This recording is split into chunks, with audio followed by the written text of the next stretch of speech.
দারিদ্র এবং অসুস্থ মায়ের সেবায় নিয়োজিত ১২ বছরের ছেলে রোহন।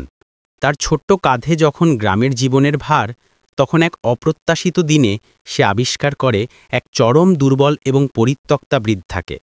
তাকে রক্ষা করতে গিয়ে রোহন জড়িয়ে যায় এক শহরের কোটিপতির পারিবারিক ষড়যন্ত্রে, যেখানে লুকোনো আছে বিষ, লোভ আর কোটি টাকার সম্পত্তি। রোহন কি পারবে শুধু সাহস আর সততাকে সম্বল করে প্রাসাদের অন্ধকার সত্য উন্মোচন করতে, নাকি হার মেনে নেবে অর্থের কাছে? এই গল্প শুধু জীবন বাঁচানোর নয়, বরং আত্মিক সম্পদ, ক্ষমা এবং দ্বিতীয় সুযোগ পাওয়ার এক মর্মস্পর্শী যাত্রা। দেখুন কিভাবে একটি গ্রাম্য ছেলের বিশ্বাস ভেঙে দেয় অহংকার আর ষড়যন্ত্রের দেওয়াল। একটি বাঁকানো লাল মাটির রাস্তা গ্রামের দিকে চলে গিয়েছিল, যেখানে সকালের বাতাস বাঁশের ঝোপের মধ্যে দিয়ে হিস হিস করে যাচ্ছিল, যেন রাতের অসম্পূর্ণ গল্প শোনাচ্ছিল। রোহন ধোঁয়া আর রোদে পোড়া চুল এবং কাদামাখা খালি পায়ের ১২ বছরের একটি ছেলে সাবধানে ভোরের শিশিরে ভেজা বাঁশের কোড়লের একটি ঝুড়ি ধরেছিল। তার প্রতিটি পদক্ষেপ জঙ্গলের কিনারে অবস্থিত সেই ছোট গ্রামটির শান্ত কিন্তু সংগ্রামপূর্ণ জীবনের ছন্দের সাথে মিলে যেত। রোহনের মা রাধা পাতার তৈরি একটি কোণে ঘরে শুয়েছিলেন। তার অসুস্থতা দিন দিন বাড়ছিল। এত বছর ধরে তিনি তার ছেলেকে মানুষ করার জন্য সংগ্রাম করেছিলেন, এবং এখন তার ছেলের পালা ছিল প্রতিটি ওষুধ এবং প্রতি বাটি জাউয়ের জন্য পরিশ্রম করার।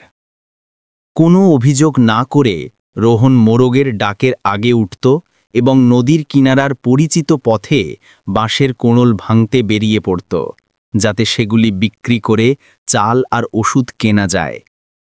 সেই সকালে যখন সূর্য তখনও পাহাড়ের চূড়া থেকে উঁকি দেয়নি, রোহন শুকনো নদীর কিনারে হাঁটছিল এবং তার হাত দ্রুত নতুন কোড়লগুলি সংগ্রহ করছিল।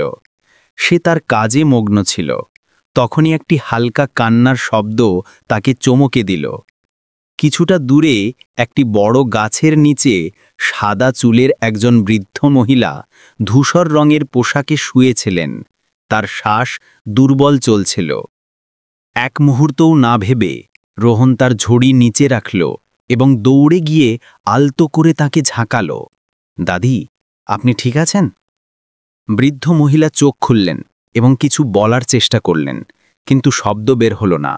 রোহন তাকে বসতে সাহায্য করল। নিজের পকেট থেকে একটি ছোট রুমাল বের করে তার কপাল মুছে দিল। তার ক্লান্ত মুখে কৃতজ্ঞতার একটি ঝলক দেখে ছেলেটির উদ্বেগ আরও বেড়ে গেল। আপনি এখানেই থাকুন, আমি জল আনছি। এই বলে সে দ্রুত দৌড়াল, একটি পাত্রে পরিষ্কার জল ভরে আনল এবং সাবধানে তাকে এক এক ফোঁটা করে পান করাতে লাগল। কিছুক্ষণ পর বৃদ্ধ মহিলা কিছুটা চেতনা ফিরে পেলেন এবং কাঁপানো গলায় বললেন, ধন্যবাদ খোকা। রোহন শুধু হাসল এবং মাথা নেড়ে দিল। আপনি একটু বিশ্রাম করুন, আমি আপনাকে গ্রামে পৌঁছে দিচ্ছি। তখন সূর্যের হালকা রশ্মি ছড়িয়ে পড়ছিল এবং ঘাসের উপর শিশিরের ফোঁটা তখনও ছিল। রোহন সেই বৃদ্ধ মহিলাকে নিজের পিঠে চাপিয়ে নিল এবং তার ছোট কিন্তু স্থির পদক্ষেপ অনেক পাহাড় অতিক্রম করে গেল। যখন তারা ভাঙাচোরা কুঁড়ে ঘরে পৌঁছাল, রাধা তার ছেলেকে একজন অপরিচিতের সাথে দেখে তাড়াতাড়ি তাদের ভেতরে আসতে সাহায্য করলেন এবং একটি পাতলা বালিশ পেতে দিলেন। তিনি বেশি প্রশ্ন করলেন না, শুধু আদা দেওয়া চা তৈরি করলেন। সেই সাধারণ বাড়িতে মানবতার উষ্ণতা একটি ছোট শিখার মতো ছড়িয়ে পড়ল, যা অসুস্থতা এবং দারিদ্র্যের কারণে ঠান্ডা হওয়ার হৃদয়গুলিকে শান্তি দিচ্ছিল। রোহনের তৈরি করা খিচুড়ি খাওয়ার পর বৃদ্ধ মহিলা ঘুমিয়ে পড়লেন এবং তার শ্বাস এখন আরও স্থির ছিল। রাধা তার পাশে বসলেন, তার সাদা চুলে আলতো করে হাত বোলাতে বোলাতে বললেন, হয়তো খিদে আর ঠান্ডায় জ্ঞান হারিয়ে ফেলেছিলেন। রোহন মাথা নেড়ে দিল। তার চোখ সেই কুচকানো মুখ থেকে সরছিল না। সে জানত না যে তিনি কে, কোথা থেকে এসেছেন, কিন্তু তার হৃদয়ে একটি অদ্ভুত আপনত্ব ছিল, যেন সে তাকে অনেক আগে থেকেই চেনে। দুপুরে যখন সূর্য পাহাড়ের পিছনে অস্ত যাচ্ছিল, একটি চকচকে কালো গাড়ি গ্রামের মুখে এসে থামল। রাস্তার ধুলো তখনও শান্ত হয়নি। দরজা খুলল এবং সাদা শার্ট ও গাঢ় রঙের ওয়েস্টকোট পরা একজন মাঝবয়সী লোক নামলেন। তার উদ্বিগ্ন চোখ চারদিকে ঘুরল এবং সেই ছোট কুঁড়ে ঘরে শুয়ে থাকা বৃদ্ধ মহিলাকে দেখে থমকে গেল। মা, মা! তিনি চিৎকার করে দৌড়ে গেলেন এবং তার মায়ের পাশে হাঁটু ঘেড়ে বসলেন। তার গলা ধরে এসেছিল। গ্রামের সব লোক অবাক হয়ে গেল। জানা গেল যে সেই বৃদ্ধ মহিলা কোনো গৃহহীন নন, বরং শহরের একজন পরিচিত কোটিপতি শ্রী বিক্রম সিংহের মা ছিলেন। শ্রী বিক্রম জানালেন যে তার মা পারিবারিক ঝগড়ার কারণে ভোরবেলা বাড়ি থেকে বেরিয়ে গিয়েছিলেন এবং গত কয়েকদিন ধরে কোনো যোগাযোগ ছিল না। পুরো পরিবার পাগলের মতো তাকে সব জায়গায় খুঁজছিল। তারা কি জানত যে তাদের মা জঙ্গলের মধ্যে অজ্ঞান হয়ে পড়ে থাকবেন এবং একটি গরিব ছেলে তার জীবন বাঁচাবে? বৃদ্ধ মহিলা রোহনের দিকে ইশারা করে ধরা গলায় বললেন, এই ছেলেই আমাকে নিজের পিঠে চাপিয়ে এখানে নিয়ে এসেছে। যদি সেই না থাকতো তবে আমি সেখানেই পড়ে থাকতাম। এই কথা শুনে শ্রী বিক্রম রোহনের সামনে গভীরভাবে মাথা নত করলেন এবং তারপর রাধার দিকে ফিরলেন। আমি আপনার অনুমতি চাইছি যে আমি আমার মা এবং রোহনকে শহরে নিয়ে যাই। যদিও কিছু সময়ের জন্য আমি আমার কৃতজ্ঞতা প্রকাশ করতে চাই। রাধা তার ছেলের দিকে তাকালেন এবং তার পাতলা হাত দিয়ে রোহনের হাত ধরলেন। যাও খোকা, কিছু ভালো শিখে এসো এবং গ্রামে ফিরে অন্যদের সাহায্য করো। রোহন তার মায়ের দিকে তাকালো। তার চোখ অশ্রু এবং একটি নতুন ঝলকে ভরা ছিল। সে কিছু বলল না, শুধু ধীরে ধীরে মাথা নেড়ে দিল। গাড়িটি এগিয়ে গেল, রোহন, বৃদ্ধ মহিলা এবং তাদের সাথে এক আগত অজানা ভবিষ্যৎকে নিয়ে। যেদিন থেকে রোহন শহরে পা রাখল, সে এক সম্পূর্ণ নতুন জগতে হারিয়ে গেল। আকাশচুম্বী ইমারত, আলো ঝলমল আর গাড়ির হর্নের শব্দ তাকে অবাক করছিল। শ্রী বিক্রম, যিনি একবার তার সামনে মাথা নত করেছিলেন, রোহন এবং বৃদ্ধ মহিলার জন্য এক বিশাল প্রাসাদে থাকার ব্যবস্থা করলেন। সেখানে সবসময় চাকর নৌকর উপস্থিত থাকত এবং খাবারের টেবিল কোনো বিবাহের ভোজের মতো সাজানো থাকত। কিন্তু রোহন তখনও লাজুক ছিল। তার চোখ সবসময় বৃদ্ধ মহিলার প্রতিটি ছোট নড়াচড়ার দিকে থাকত। তিনি এখনও দুর্বল ছিলেন, প্রায়শই বিশ্রাম নিতেন এবং যখনই জেগে উঠতেন রোহনের হাত শক্ত করে ধরতেন, যেন তার ছোট্ট উদ্ধারকারীকে হারানোর ভয় পাচ্ছিলেন। রোহনের হৃদয়ে সবকিছু খুব আলাদা ছিল। পাতার তৈরি কুড়েঘর থেকে উঁচু ছাদ পর্যন্ত, সাধারণ খিচুড়ি থেকে অদ্ভুত খাবার পর্যন্ত, ছেলেটি অনেক জিনিস স্পর্শ করারও সাহস পায়নি। সে শুধু বৃদ্ধ মহিলার পাশে বসে থাকত এবং চুপচাপ লোকদের কথা বলতে শুনত। শ্রী বিক্রম খুব দয়ালু ছিলেন, কিন্তু বাড়ির গোলমালের আড়ালে রোহন অদ্ভুত দৃষ্টি এবং বৃদ্ধ মহিলার পুত্রবধূ মিনা নামের এক মহিলার অসম্পূর্ণ কথায় মনোযোগ দিল। একদিন রান্নাঘরে সবজি ধুতে সাহায্য করার সময় রোহন মিনাকে কারো সাথে ফোনে কথা বলতে শুনল। যদি সে আর কয়েক মাস বেঁচে থাকে তবে স্বাক্ষরবিহীন উইলটি অকেজো হয়ে যাবে। আমি প্রতিদিন তার ওষুধে অল্প অল্প বিষ মেশাচ্ছি। আর কয়েক সপ্তাহের ব্যাপার এবং কাজ হয়ে যাবে। রোহন স্তম্ভিত হয়ে গেল। তার বুক জোরে ধড়ফড় করতে লাগল এবং তার হাত এত কাঁপল যে সবজির পুরো ঝুড়িটা মেঝেতে পড়ে গেল। সে চুপচাপ সেখান থেকে সরে গেল। এমন ভান করল যে সে কিছু শোনেনি, কিন্তু তার মন ঝড়ের মতো অস্থির ছিল। সেই পুরো রাত সে ঘুমাতে পারল না। সে উইল শব্দটির পুরো মানে বুঝত না, কিন্তু সে জানত যে বৃদ্ধ মহিলা, যাকে সে তার দাদির মতো সম্মান করত, তার সাথে কিছু খুব বিপজ্জনক ঘটছে। পরের দিন সকালে রোহন শ্রী বিক্রমকে সবকিছু বলার সিদ্ধান্ত নিল, কিন্তু যখন সে ঘরের দরজার কাছে পৌঁছল সে থেমে গেল। দরজার ফাটল দিয়ে রোহন শ্রী বিক্রমকে একজন বিদেশি লোকের সাথে জোরে জোরে তর্ক করতে দেখল। তার মুখ রাগে লাল ছিল এবং তিনি একটি ফাইলের দিকে ইশারা করছিলেন। আমরা এতে লক্ষ লক্ষ ডলার বিনিয়োগ করেছি, আপনি কি আপনার কথা থেকে সরে যেতে চান? অন্য লোকটি রাগের সাথে বলল। শ্রী বিক্রম উঁচু গলায় জবাব দিলেন, আমি কখনো আমার পূর্বপুরুষের জমি বিক্রির জন্য সম্মতি দেইনি। আমার মা স্বাক্ষর করেননি, যার মানে কারও এটি বিক্রি করার কোনো অধিকার নেই। রোহনের হৃদয় জোরে ধড়ফড় করে উঠল এবং তার মনে ছড়িয়ে থাকা টুকরোগুলি ধীরে ধীরে জুড়তে লাগল। সে পিছনে সরে গেল, তার বুক চেপে ধরল। এমন মনে হচ্ছিল যেন সে একটি টাইম বোমা ধরে আছে। রোহন জানত যে যদি সে কিছু না করে তবে একজন ভালো মানুষের সাথে খুব খারাপ কিছু হতে পারে, কিন্তু সে শুধু একটি গ্রামের ছেলে ছিল। তার কথা কে বিশ্বাস করবে? তার চাচার পুরনো টেপ রেকর্ডারটির কথা মনে পড়ল, যা তিনি তাকে বিদেশি ভাষা শেখার জন্য দিয়েছিলেন। চুপিসারে রোহন সেটি পকেটে ঢুকিয়ে রান্নাঘরে ফিরে গেল। মিনা তখনও ফোনে জোরে জোরে কথা বলছিল। এবার সে ডাক্তারের নাম এবং ডোজ বাড়ানোর পদ্ধতিও স্পষ্টভাবে বলছিল। রোহনের পকেটে রেকর্ডারে লাল আলো জ্বলছিল। সে তার মুঠি শক্ত করল এবং গলায় আটকে থাকা ঢেলাটি গিলে ফেলল। 3 দিন পর রোহন সেই রেকর্ডিংটি একমাত্র ব্যক্তির কাছে নিয়ে গেল যাকে সে বিশ্বাস করত, মায়া দিদি, যিনি বৃদ্ধ মহিলার ব্যক্তিগত নার্স ছিলেন। সে আস্তে আস্তে সবকিছু বলল এবং রেকর্ডিংটি দিল। তার চোখে আশা আর উদ্বেগ ভালা ছিল। মায়া দিদি শুনে স্তম্ভিত হয়ে গেলেন। তারপর তিনি রোহনের কাঁধে আলতো করে চাপড় মারলেন। তুমি ঠিক করেছ, আমি শ্রী বিক্রমের সাথে সাবধানে যোগাযোগ করার উপায় খুঁজব, কিন্তু তোমাকে সতর্ক থাকতে হবে, কাউকে সন্দেহ করতে দিও না। সেই রাতে উষ্ণ বসার ঘরে রোহন বৃদ্ধ মহিলার পাশে বসে থাকল। ধীরে ধীরে তাকে পাখা দিয়ে বাতাস করছিল। সে বেশি কিছু বলল না, শুধু চুপচাপ তার কপালে সময়ের রেখাগুলি দেখতে লাগল। তার ভেতরে একটি নীরব ঢেউ উঠছিল, ভয়ের নয়, বরং দায়িত্ববোধের। হয়তো জীবনেই প্রথমবার রোহনের মনে হল যে সে এখন শুধু বাঁশের কোড়ল ভাঙা এবং তার মায়ের ছায়ায় লুকিয়ে থাকা শিশু নয়, বরং সে সত্যিই বড়দের জগতে পা রেখেছে, যেখানে ভালো এবং মন্দ একটি পাতলা রেখা দিয়ে আলাদা হয়। মায়া দিদি রোহনের কাছ থেকে রেকর্ডিং নেওয়ার পর চুপিসারে তা শ্রী বিক্রমের কাছে পৌঁছে দিলেন। শ্রী বিক্রম, যিনি স্বভাবগতভাবে শান্ত ছিলেন, টেপটি শোনার পর তার চেহারা পাল্টে গেল। তার শান্ত চোখে এখন রাগ জ্বলছিল, যেন তিনি এক অসহনীয় সত্য আবিষ্কার করেছেন। তিনি রোহনকে ডাকলেন এবং তাকে এমনভাবে জড়িয়ে ধরলেন যেন সে তার নিজের কেউ। তুমি আমার মাকে একবার বাঁচিয়েছিলে, আর এখন এটা দ্বিতীয়বার, তিনি ধরা গলায় বললেন। কিন্তু তিনি এও জানতেন যে শুধু রেকর্ডিংই যথেষ্ট নয়, পুরো ষড়যন্ত্র ফাঁস করার জন্য আরও শক্তিশালী প্রমাণের প্রয়োজন ছিল। তিনি চুপচাপ প্রাসাদের লোকের ওপর নজর রাখা এবং তথ্য সংগ্রহ করা শুরু করে দিলেন। মায়া দিদিকে ওষুধের ঘর এবং রান্নাঘরের ওপর কড়া নজর রাখার কাজ দেওয়া হলো, যেখানে মিনা সবচেয়ে বেশি যাতায়াত করত। এর মধ্যে রোহন বৃদ্ধ মহিলার দেখাশোনার তার দৈনন্দিন কাজ চালিয়ে যাচ্ছিল। প্রতি সকালে সে তাকে খিচুড়ি খাওয়াতে সাহায্য করত, তার নরম গলায় তার সাথে কথা বলত। যখন তিনি অজ্ঞান থাকতেন, রোহন প্রায়শই তার পাশে বসে শৈশবে মা দ্বারা শেখানো পাঠগুলি চুপচাপ পড়ত।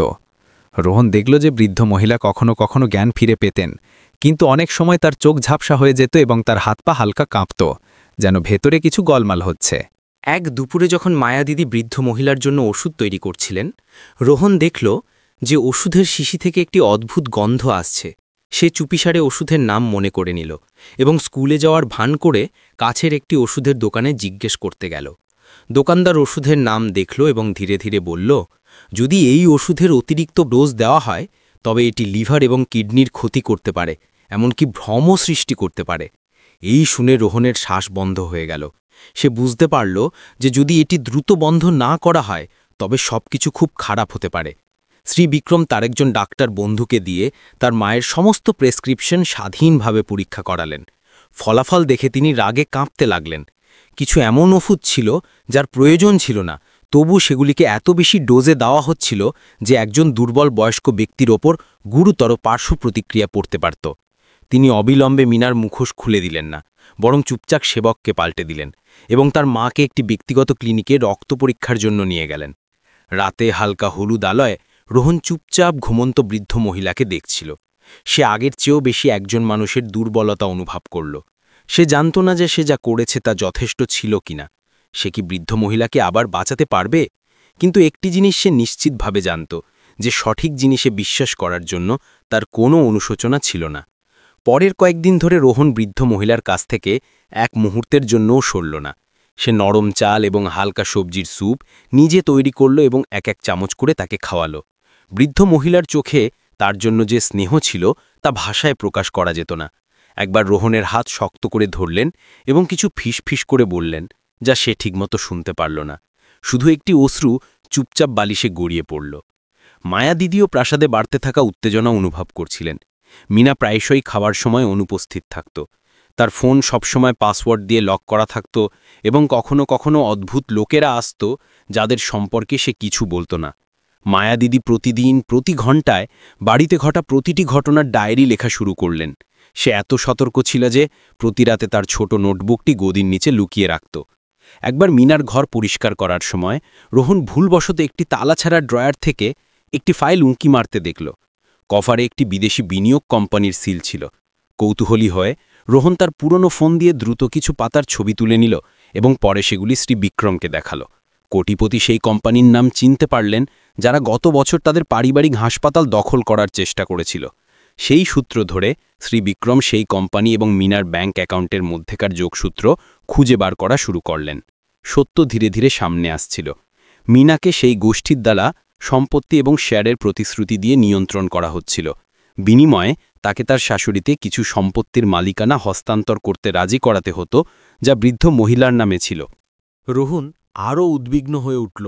সে জানত যে সে শুধু একটি শিশু এবং বড় কিছু করতে পারবে না, কিন্তু সে হাত গুটিয়ে বসে থাকতে পারত না।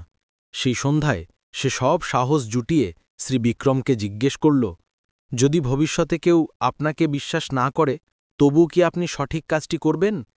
তিনি রোহনকে অনেকক্ষণ দেখলেন এবং তারপর মাথা নেড়ে দিলেন। আমি সব সময় সঠিক পথ বেছে নেব, যদিও আমাকে একা চলতে হয়। এই কথাটি রোহনের মনে গভীরভাবে গেঁথে গেল। সে খাবারের টেবিলের নিচেই একটি ছোট রেকর্ডার রাখার সিদ্ধান্ত নিল, যেখানে মিনা রাতের খাবারের পরে প্রায়শই ফিসফিস করে ফোনে কথা বলত। সে নিশ্চিত ছিল না যে সে কিছু রেকর্ড করতে পারবে, কিন্তু সত্যের উপর তার বিশ্বাস তার ভয়কে দূর করে দিল।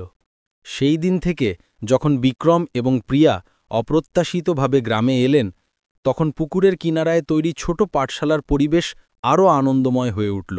প্রতি সকালে শিশুরা তাড়াতাড়ি জড়ো হতো, শুধুমাত্র অক্ষর শেখার জন্য নয়, বরং আজ নতুন কি আছে তা দেখার জন্যেও। একদিন একটি শিশু নতুন গল্পের বই নিয়ে এলো এবং চিৎকার করে বলল, এটা বিক্রম আঙ্কেল পাঠিয়েছেন। প্রিয়া দিদি বলেছেন যে প্রতি সপ্তাহে নতুন বই আসবে। পুরো ক্লাস হাততালি দিতে লাগল এবং রোহন আলতো করে হাসল। তার হৃদয়ে মেঘের মতো হালকা অনুভব করছিল। সেই সকালে দাদি আরেকটি সুখবর নিয়ে এলেন। জেলা প্রশাসন একটি স্বেচ্ছাসেবী গোষ্ঠীর সাহায্যে গ্রামীণ শিশুদের জন্য একটি মিনি লাইব্রেরির উদ্বোধন করতে চলেছিল। তিনি জানালেন যে বিক্রম কিছু বলেননি, কিন্তু তিনিই ছিলেন যিনি চুপচাপ তার বন্ধুদের গ্রামকে সাহায্য করার জন্য রাজি করিয়েছিলেন। রোহন এই শুনে স্তম্ভিত হয়ে গেল। সেই একই ব্যক্তি যিনি একসময় উদাসীন ছিলেন এবং দাদিকে এই জায়গা থেকে দূরে নিয়ে যেতে চেয়েছিলেন, এখন গরিব শিশুদের স্বপ্ন পূরণে সাহায্য করছেন। তার হৃদয়ে একটি এমন অনুভূতি জাগল যার নাম সে দিতে পারছিল না, কৃতজ্ঞতা এবং অনুতাপের মিশ্রণ। দুপুরে রোহন এবং কিছু ছাত্র পাঠশালার পেছনে ঘাসের মাঠে গেল। তারা পুরনো পাঠগুলি পুনরাবৃত্তি করছিল এবং মাটিতে আঁকাবাঁকা রেখা দিয়ে তাদের স্বপ্নগুলি আঁকছিল। যখন আমি বড় হব তখন আমি টিচার হব, একটি মেয়ে বলল। আর আমি একটি বেকারি খুলব, পাশে বসা ছেলেটি বলল। রোহন হাসল এবং মাটিতে লিখল, আমি তো শুধু আবার পড়তে চাই। শিশুরা সেই লেখা দেখে এক মুহূর্তের জন্য চুপ হয়ে গেল। তারপর একসাথে বলল, রোহন ভাইয়া, আপনি পড়তে যান, আমরা একে অপরকে পড়াব। এই সরল কথাটি রোহনের চোখে জল এনে দিল। সেই রাতে দাদি সিন্দুক থেকে একটি চিঠি বের করলেন। তোমার পুরনো মাস্টারজি পাঠিয়েছেন। তিনি বলেছেন যে তোমার স্কুলের পুরনো রেকর্ড তার কাছে আছে। যদি তুমি আবার পরীক্ষা দিতে চাও, তবে তিনি তোমাকে সাহায্য করবেন। রোহন চিঠিটি দেখল। তার হাত হালকা কাঁপছিল। লক্ষ্যহীনভাবে ঘোরাঘুরি করা, জীবিকা অর্জন করা এবং মাকে লালন পালন করার জন্য সব ধরনের কাজ করার এই বছরগুলিতে সে কখনো এই চিন্তা করার সাহস করেনি যে সে আবার একজন ছাত্রের চেয়ারে বসবে। দাদি তাকে দৃঢ় চোখে দেখলেন। কিছুই দেরি হয় না, যদি তোমার ভেতরে স্বপ্ন দেখার সাহস থাকে। কয়েকদিন পর গ্রামের লোক পঞ্চায়েত ঘরের উঠোনে জড়ো হল। লাইব্রেরির উদ্বোধন অনুষ্ঠানটি সাধারণ হলেও হৃদয়স্পর্শী ছিল। শিশুরা লাইনে দাঁড়িয়েছিল এবং বয়স্করা পুরনো বই এবং খাতা নিয়ে এসেছিল, যাতে তারা পাঠশালাকে দান করতে পারে। বাঁশের তৈরি অস্থায়ী মঞ্চে শ্রী বিক্রম প্রথমবারের মতো গ্রামবাসীর সামনে কথা বললেন। তিনি ধীরে ধীরে বললেন, আমি ভাবতাম যে অর্থ দেওয়াটাই সাহায্য করা, কিন্তু এখন আমি বুঝতে পেরেছি যে অক্ষর দেওয়া, বিশ্বাস দেওয়াটাই সবচেয়ে মূল্যবান জিনিস। হাততালির গর্জনে ভরে গেল এবং নিচে বসা দাদি চুপচাপ হাসছিলেন।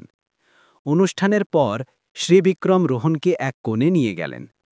যদি তুমি চাও, তবে আমি তোমার জন্য শহরে সম্পূরক শিক্ষার জন্য আবেদন করতে পারি। আমি জোর দেব না, শুধু যদি তুমি সত্যিই চাও। রোহন সাথে সাথে উত্তর দিল না। সে দূরের আকাশের দিকে তাকালো, যেখানে লাল মাটির বাঁকানো রাস্তা পাহাড়ের দিকে চলে গিয়েছিল। সেই একই রাস্তা যেখানে সে একসময় ইট টেনেছিল, তার মাকে বাজারে নিয়ে গিয়েছিল এবং ক্ষুধায় কেঁদেছিল। তার মনে পড়ল বিছানায় শুয়ে থাকা তার মায়ের চোখ, যা বলছিল, পড়তে থেকো খোকা। সেই মুহূর্তে রোহন তার উত্তর পেয়ে গিয়েছিল। বাড়ি ফিরে রোহন তার পুরনো নোটবুক খুলল এবং বহু বছর পর প্রথমবার লিখল, আমার নাম রোহন, আমার বয়স 17 বছর, আমি আবার পড়তে চাই। লেখাটি কাঁপছিল, কালি কোথাও গভীর এবং কোথাও হালকা ছিল, কিন্তু প্রতিটি অক্ষর যেন হৃদয়ে গেঁথে গিয়েছিল। দাদি এটা দেখলেন এবং কিছু বললেন না, শুধু এগিয়ে গিয়ে তার কাঁধে একটি উষ্ণ হাত রাখলেন। সেই সন্ধ্যায় পাঠশালায় কোনো পড়াশোনা হলো না। এর পরিবর্তে রোহন তার আবার পড়ার স্বপ্নের কথা শিশুদের বলল। একটি শিশু সরলতার সাথে জিজ্ঞেস করল, ভাইয়া, আপনি তো বড় হয়ে গেছেন, পড়ে কি করবেন? সে হাসল এবং বলল, আরও ভালোভাবে বোঝার জন্য, যাতে আমি তোমাদের আরও ভালোভাবে পড়াতে পারি। বড় হওয়ার মানে স্বপ্ন ছেড়ে দেওয়া নয়। এই কথাগুলি শিশুদের হৃদয়ে বীজের মতো বপন হল এবং তারা চুপচাপ বসে থাকল। তাদের চোখ প্রদীপের আলোর থেকেও বেশি জ্বলছিল। যেদিন থেকে রোহন আবার পড়ার সিদ্ধান্ত নিল, পুরো গ্রামেই যেন একটি উৎসব এসে গেল।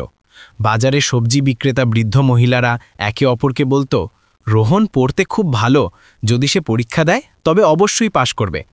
ক্লাসের শিশুরা বোর্ডে মাস্টার রোহনের স্নাতকের পোশাক পরা ছবি আঁকত এবং হাসতে হাসতে হাততালি দিত। মনে হচ্ছিল যেন তার স্বপ্ন এখন শুধু তার নিজের নয়, বরং একটি ছোট গরিব গ্রামের সম্মিলিত আশা হয়ে উঠেছে। দাদিও তার দৈনন্দিন রুটিন পাল্টে দিলেন। তিনি রোহনের সাথে বেশি সময় কাটাতে লাগলেন। প্রতি রাতে যখন শিশুরা চলে যেত, তখন তিনি তার পুরনো বইগুলি বের করতেন, যা তিনি মহিলা সমিতিতে কাজ করার সময় রেখেছিলেন, এবং রোহনের পাশে বসে গরম চা খেতে খেতে তাকে কঠিন পাঠগুলি জোরে জোরে পড়তে শুনতেন। কিছু রাতে যখন ঠান্ডা বাড়ত এবং বাতাস ফাটল দিয়ে ভেতরে আসত, তখন তিনি আরও একটি শাল জড়িয়ে নিতেন। তার হাত কাঁপত, কিন্তু যখন রোহন একটি পুরনো দর্শন সঠিকভাবে পড়ত, তখন তার ঠোঁটে হাসি আসত। জ্ঞান দুঃখকে অতিক্রম করা সেতু, তিনি বলতেন। তার চোখ দূরে অতীতে হারিয়ে যেত। এক সকালে শ্রী বিক্রম আবার এলেন। এবার তিনি কোনো অপরিচিতের সাথে ছিলেন না এবং তার মুখে সবসময়কার মতো ব্যস্ততাও ছিল না। তিনি গ্রামের মুখে হেঁটে এলেন, ধীরে ধীরে, যেন প্রতিটি বেড়া, প্রতিটি কলার গাছ, প্রতিটি খড়ের কুড়েঘর দেখতে চান। যখন তিনি পাঠশালার সামনে পৌঁছালেন, তখন তিনি অনেকক্ষণ থামলেন। ভেতর থেকে রোহনের পড়ানোর আওয়াজ শুনছিলেন। সেই দিনের পাঠ ছিল সঠিক পথ বেছে নেওয়া। রোহন ছাত্রদের এমন লোকদের সম্পর্কে বলছিল যারা ভাগ্যের কাছে হার মানেনি, যদিও তারা গরিব ছিল বা পরিত্যক্ত হয়েছিল। সে জোর দিয়ে বলল, যে কেউ আবার শুরু করতে পারে, শুধু হৃদয়ে এগিয়ে যাওয়ার ইচ্ছা থাকতে হবে। শিশুরা প্রতিটি শব্দ মনোযোগ দিয়ে শুনছিল।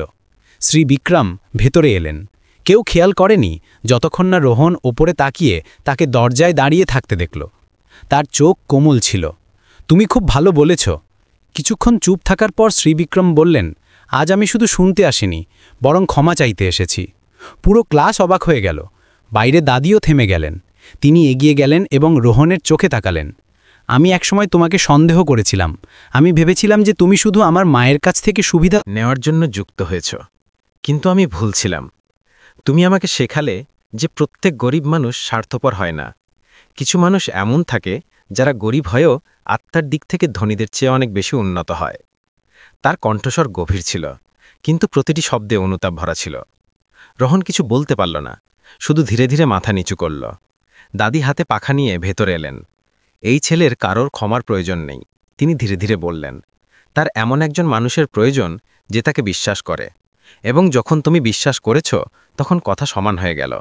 সেই দিন পাঠশালার পরিবেশ কিছুক্ষণ শান্ত থাকল এবং তারপর আবার প্রাণবন্ত হয়ে উঠল।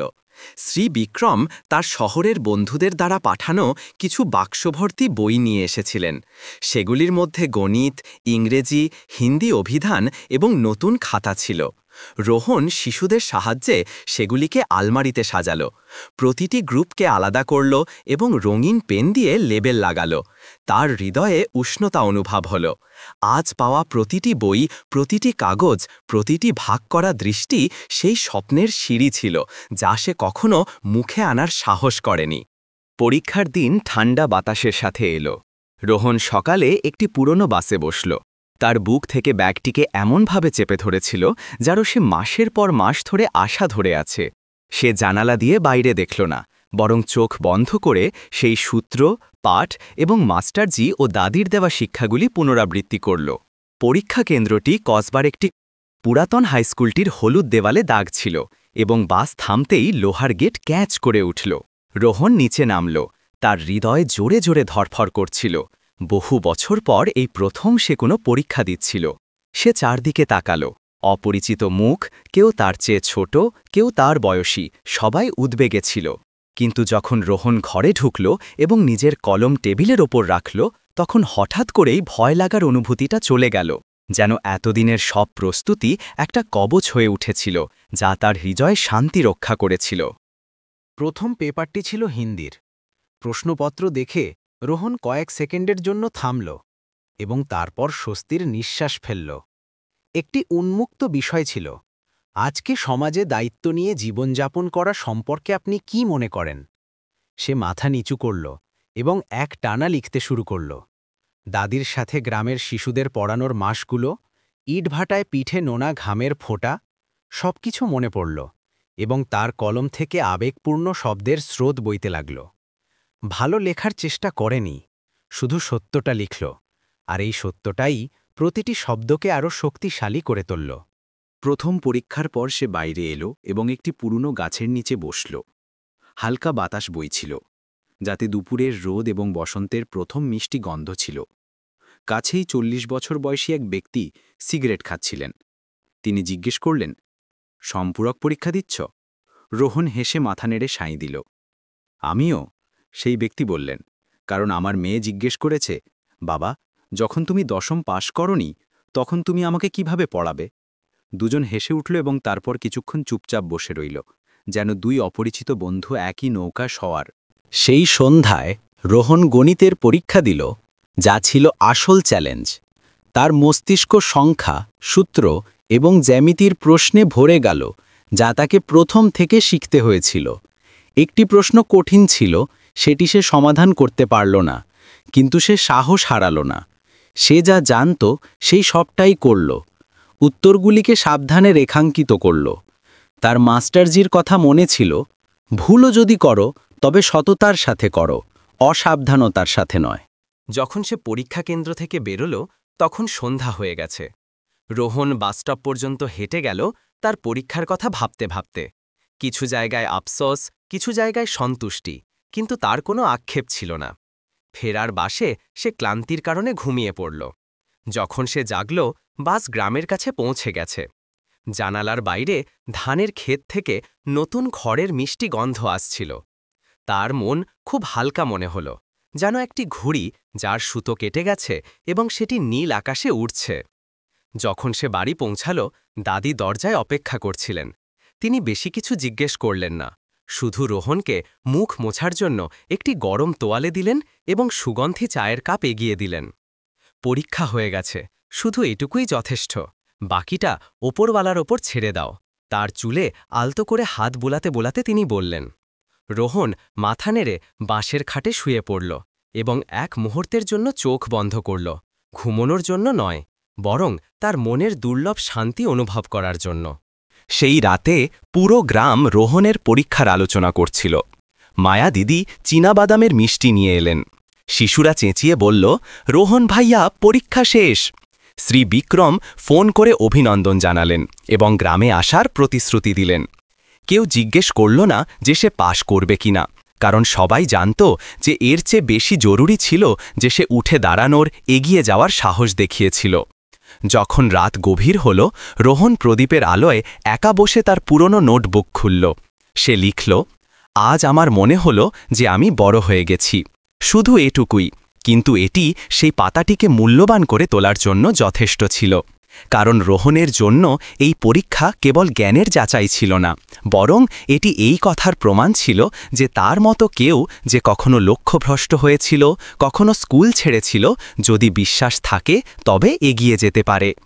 রোহনের পরীক্ষার খবর গ্রামে জঙ্গলের আগুনের মতো ছড়িয়ে পড়ল। সবাই শুভেচ্ছা জানাচ্ছিল, খোঁজ খবর নিচ্ছিল। বড়রা মাথা নেড়ে বলতো, এই ছেলেটি শিশুদের জন্য একটি উদাহরণ হবে। শিশুরা রোহনের অস্থায়ী পাঠশালায় আগের চেয়েও বেশি তাড়াতাড়ি আসতে লাগল। কেউ কেউ তো রোহন ভাইয়ার পরীক্ষা শেষ হবার উদযাপন করতে মিষ্টিও নিয়ে এলো। দাদি কিছু বললেন না, কিন্তু প্রতি সকালে তিনি রোহনের খাবারে কিছু ভাজা মাছ বা একটি সেদ্ধ ডিম রাখতেন, যেন চুপচাপ তাকে সেই উদ্বেগপূর্ণ দিনগুলির পর শক্তি যোগাচ্ছেন। ফলাফলের জন্য অপেক্ষা করতে করতে দিনগুলি নীরবে কেটে গেল। রোহন শিশুদের পড়াতে থাকল, উঠোনের চারপাশের ঘাস পরিষ্কার করতে থাকল এবং দাদির সবজিতে জল দিতে সাহায্য করতে থাকল। সে তার পরীক্ষার কথা উল্লেখ করল না, জিজ্ঞেস করল না, জানার চেষ্টাও করল না, কিন্তু প্রতি রাতে তার নোটবুক খোলা থাকত, যাতে আরও শব্দ যোগ হতো, সেই আশার মতো যা কখনো শেষ হয়নি। একদিন পঞ্চায়েতের একজন কর্মকর্তা একটি বড় খামে কিছু কাগজপত্র নিয়ে এলেন। যখন তিনি রোহনের নাম ডাকলেন, পুরো গ্রাম কৌতূহল নিয়ে বাইরে এলো। রোহন খামটি নিল। তার হাত সামান্য কাঁপছিল। সে ঘরের বারান্দায় একটি কাঠের চেয়ারে বসল, একটি গভীর শ্বাস নিল এবং তারপর চিঠিটি খুলল। ফলাফল পত্রটি সামনে ছিল, যেখানে মোটা অক্ষরে লেখা ছিল উত্তীর্ণ বা পাস। নিচে প্রতিটি বিষয়ের নম্বর ছিল, হিন্দিতে ৮, গণিতে ৬.৫। পরের দিন শ্রী বিক্রম হঠাৎ গ্রামে এলেন। তিনি একটি ছোট উপহার নিয়ে এসেছিলেন, একটি চামড়ার ব্যাগ এবং কাউসা লেহু দিল্লির একটি ট্রেনের টিকিট। তিনি রোহনের পাশে বসলেন এবং দুটি জিনিস টেবিলের ওপর রাখলেন। শহরে একটি বৃত্তিমূলক প্রশিক্ষণ কেন্দ্রে আমার জানাশোনা আছে, তারা তোমার আবেদন গ্রহণ করেছে। খুব বড় কিছু দরকার নেই, শুধু সম্পূরক শিক্ষার একটি সার্টিফিকেট, আবেগ এবং ধৈর্য থাকা চাই। রোহনের দিকে তাকিয়ে তিনি ধীরে ধীরে বললেন, তুমি নার্সিং কোর্স কেন করছো না? শহরে কাজ জানা এবং ভালো মনের মানুষের অভাব রয়েছে। রোহন এক মুহূর্তের জন্য চুপ হয়ে গেল। সে কখনো এত দূর ভবিষ্যতের কথা ভাবার সাহস করেনি, কিন্তু তখনই তার চোখ দাদির চোখের সাথে মিলল, বৃদ্ধ কিন্তু বিশ্বাসে ভরা চোখ। যাও খোকা, তিনি বললেন। তার কণ্ঠস্বর পাতার মধ্যে দিয়ে যাওয়া বাতাসের মতো হালকা ছিল। তুমি আর শিশু নও, প্রত্যেকের জন্য একটি ট্রেন থাকে। যদি তুমি এটি ছেড়ে দাও, তবে হয়তো পরে আর একটি পাবে না। সেই পুরো রাত রোহন ঘুমাতে পারল না। সে টেবিলের ওপর বসে শ্রী বিক্রমের দেওয়া প্রতিটি উপহার দেখছিল। চামড়ার ব্যাগটির হ্যান্ডেল এমনভাবে স্পর্শ করছিল যেন সে জীবনের একটি নতুন পাতাকে স্পর্শ করছে। তার মনে পড়ল আবর্জনা কুড়ানোর দিনগুলি, ইটভাটায় হাতুড়ির শব্দ, আবার পড়ার জন্য নেওয়া প্রতিটি পদক্ষেপ, তিরস্কার ভরা দৃষ্টি এবং দাদির অসুস্থ হওয়ার সময় তার চোখের জল। সবকিছু একটি স্বপ্নের মতো ছিল, যা একই সাথে কাছে, ঝাপসা এবং স্পষ্ট ছিল। পরের দিন সকালে রোহন ঘরের উঠোনে দাঁড়িয়েছিল, হাতে ট্রেনের টিকিট। দাদি তার জন্য একটি ছোট ব্যাগ গুছিয়ে দিয়েছিলেন, যাতে কিছু মিষ্টি, লবণ এবং কিছু কাগজ ছিল, যার ওপর কাঁপা হাতে উপদেশ লেখা ছিল, বাইরে গিয়ে ভালোভাবে থেকো, বড়দের নমস্কার করো, সময় মতো খাবার খেও, খাবার ছেড়ে দিও না। এইগুলি সাধারণ শব্দ ছিল, কিন্তু সেগুলি ভালোবাসায় খুব ভারী মনে হচ্ছিল। যখন বাস এলো, রোহন ঘুরে তার ছোট গ্রামের দিকে তাকাল। সেখানে একটি সাধারণ বাড়ি ছিল, রোদ ঝলমলে পুকুর পাড়, দাদির চোখ এবং হাত নাড়ানো শিশুদের একটি দল।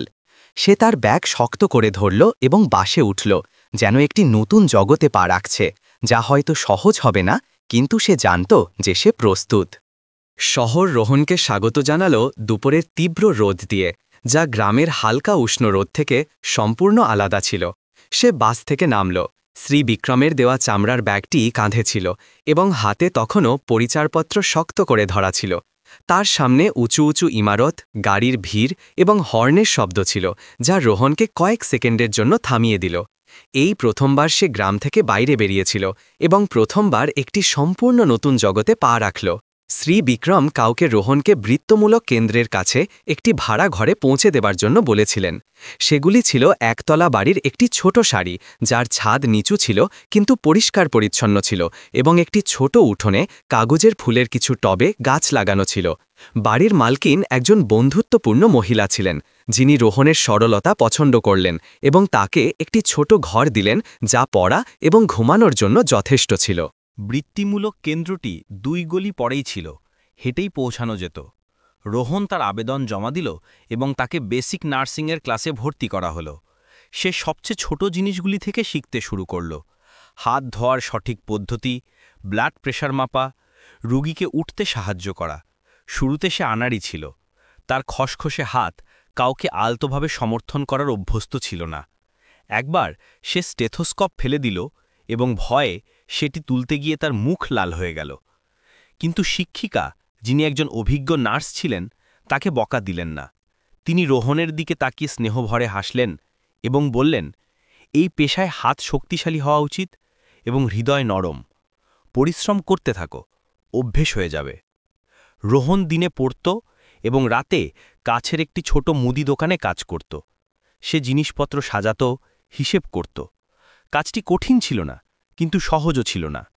যখন ভিড় হতো তখন তাকে জিনিসপত্র প্যাক করতে হতো এবং খুচরো পয়সা খুঁজতে হতো এবং মুখে হাসি ধরে রাখতে হতো। প্রতি রাতে যখন সে ঘরে ফিরত তখন সে পুরোপুরি ক্লান্ত থাকত। কখনো কখনো তার খেতেও ইচ্ছে করত না, শুধু তাড়াতাড়ি নুডলস খেয়ে ঘুমিয়ে পড়ত। কিন্তু পরের দিন সকালে সে তবুও তাড়াতাড়ি উঠত, পাঠগুলি পুনরাবৃত্তি করত এবং তার বইগুলি গুছিয়ে রাখত। হৃদয়ের গভীরে রোহন বুঝত যে সে একটি উদ্দেশ্যপূর্ণ জীবনযাপন করছে, যার স্বপ্ন সে আগে শুধু দেখেছিল। গ্রাম থেকে ভালোবাসা অবিরাম আসত। দাদি নিয়মিত চিঠি লিখতেন, কখনো কখনো কেবল কিছু কাপা লাইন। ঠান্ডা বেড়ে গেছে, সোয়েটার পরবি।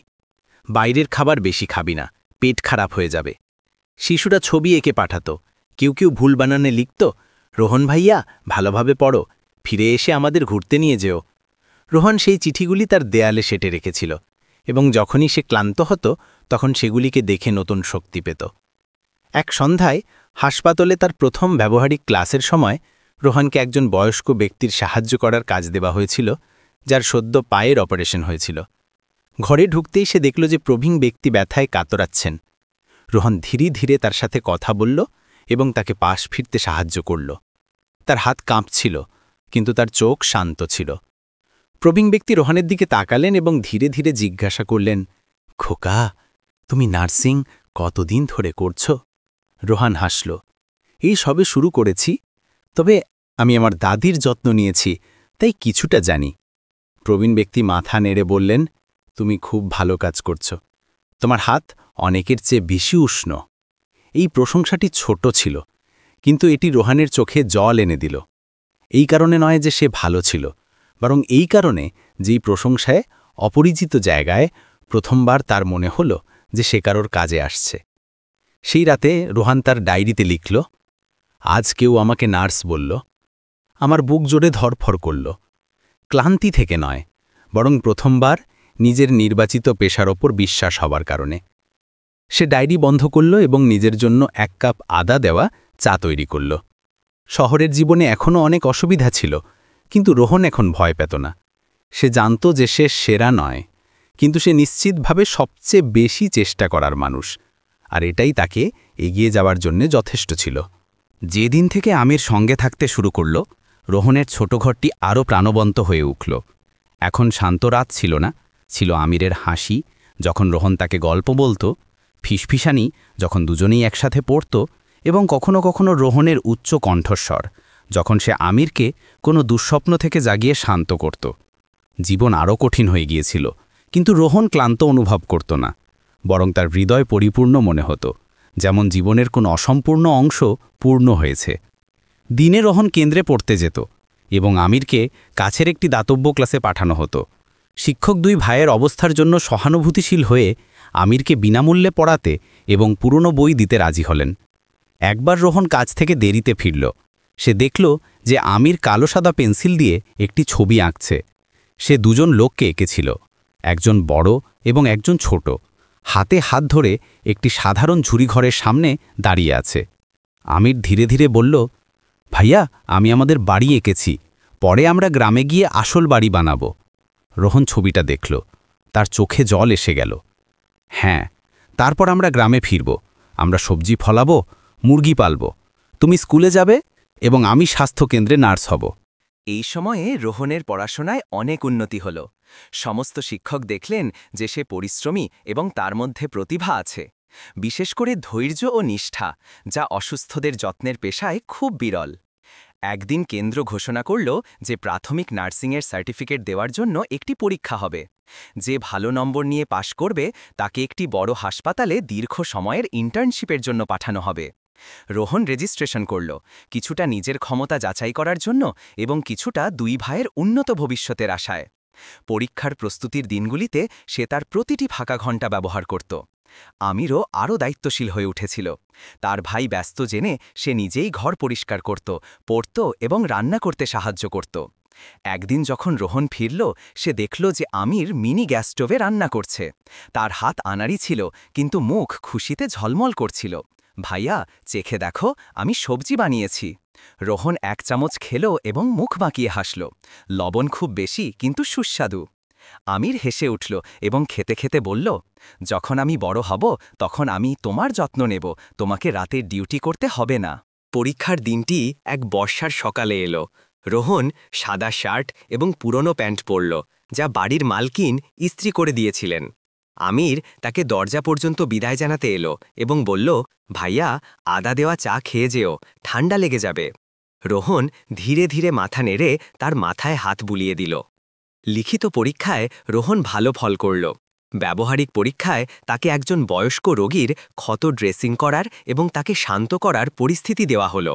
জজদের সামনে রোহন শান্তি করে প্রতিটি পদক্ষেপ নিল, জীবাণুমুক্ত করা, ব্যান্ডেজ বাঁধা থেকে শুরু করে রোগী থেকে ধীরে ধীরে কথা বলা পর্যন্ত।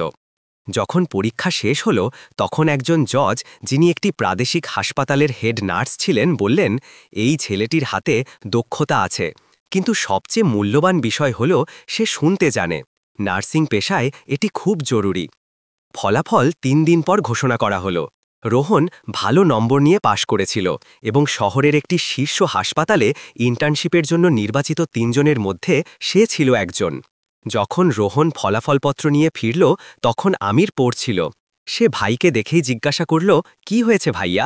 রোহন জোরে হাসল এবং কাগজটিকে একটি বিজয়ের মতো উপরে তুলে ধরল। আমির তাকে শক্ত করে জড়িয়ে ধরল এবং 2 ভাই খুশিতে কেঁদে পড়ল। এই প্রথমবার শহরে আসার পর রোহনকে লাগল যে সে কেবল বেঁচে নেই, বরং একটি উদ্দেশ্য নিয়ে বেঁচে আছে। সেই রাতে রোহন আদা দেওয়া চা তৈরি করল এবং 2 ভাই জানালার পাশে বসে বৃষ্টির শব্দ শুনতে থাকল। তাদের হৃদয় আশা দিয়ে ভরা ছিল। রোহন বলল, সামনের রাস্তা এখনও অনেক লম্বা, কিন্তু এখন আর আমার ভয় লাগে না, কারণ এখন আমার কাছে তুমি আছো। আমি তার মাথা তার কাঁধে রাখল